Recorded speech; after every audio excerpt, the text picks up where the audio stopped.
Empowering minds and shaping futures, Lakshmi Narayana Arts and Science College, Mayanur offers top-notch education, experienced faculty, modern facilities and a vibrant campus life.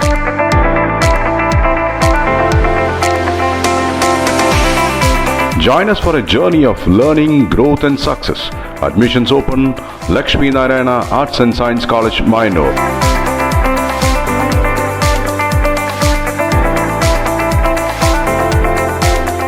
കഴിഞ്ഞ ദിവസം കൗൺസിലിൽ നടന്നത് ഭരണപക്ഷ മനഃപൂർവ്വം സൃഷ്ടിച്ച പ്രതിഷേധമെന്ന് UDF.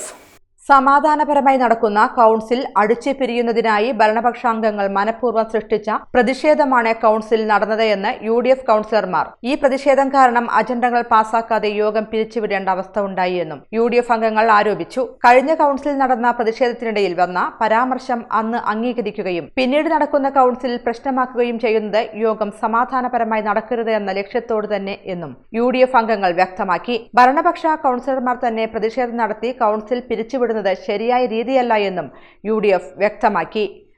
അത് ബോധപൂർവം ഈ കൗൺസിൽ അടിച്ചു പിരിയുന്നതിന് വേണ്ടി ഭരണസമിതിയിലെ അംഗങ്ങൾ പ്രതിപക്ഷത്തിന് നേരെ പാഞ്ഞെടുക്കുകയും അനാവശ്യ പ്രതിഷേധം ഉണ്ടാക്കുകയും ചെയ്യുകയാണ്. ആ പ്രതിഷേധത്തിൽ മുങ്ങിക്കൊണ്ട് ഇന്നത്തെ അജണ്ടകളൊന്നും പാസ്സാക്കാൻ പറ്റാതെ യോഗം പിരിച്ചുവിടേണ്ട സാഹചര്യം ഉണ്ടായിരിക്കുകയാണ്.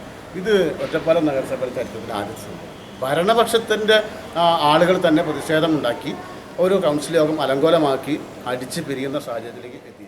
തോട് വൃത്തിയാക്കിയതിന്റെ പേരിൽ 26 ലക്ഷം രൂപ ഏത് ഫണ്ടിൽ നിന്ന് എന്ന് പോലും വ്യക്തമാക്കാതെ അടിച്ചു മാറ്റാനുള്ള ശ്രമത്തിന്റെ ഭാഗമായാണ് കഴിഞ്ഞ ദിവസത്തെ കൗൺസിൽ ഭരണപക്ഷം പ്രതിഷേധിച്ച് അലങ്കോലപ്പെടുത്തിയത് എന്ന് PMA ജലീൽ പറഞ്ഞു. കുലം കുത്തി എന്നും ചെറ്റ എന്നുമുള്ള വാക്കുകൾ മുൻ മുഖ്യമന്ത്രി പറഞ്ഞപ്പോൾ അത് അൺപാർലമെന്ററി വാക്കായി ബോധപ്പെടാത്തവർക്ക് മുദ്രാവാക്യമാണ് പ്രശ്നമായത് എന്നും ഇതിൽ പ്രതിഷേധമുണ്ടെന്നും അദ്ദേഹം വ്യക്തമാക്കി.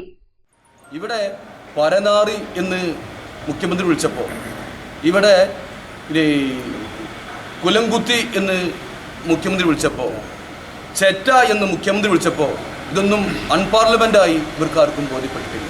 ഞങ്ങൾ ഈ മുദ്രാവാക്യത്തിനിടയിൽ വിളിച്ചത് ഇത്ര വലിയൊരു കാര്യമാണെങ്കിൽ കഴിഞ്ഞ യോഗത്തിൽ തന്നെ പറയണ്ടേ. ഇതൊന്നും പറയാതെ ഇന്ന് വന്ന് CPM അംഗങ്ങൾ യോഗം അലങ്കോലപ്പെടുത്തുകയാണ് ചെയ്തത്. ശക്തമായ പ്രതിഷേധമുണ്ട്. ഈ അജണ്ടയിൽ 1 രൂപ പോലും കൊടുക്കാൻ ഞങ്ങൾ അനുവദിക്കില്ല.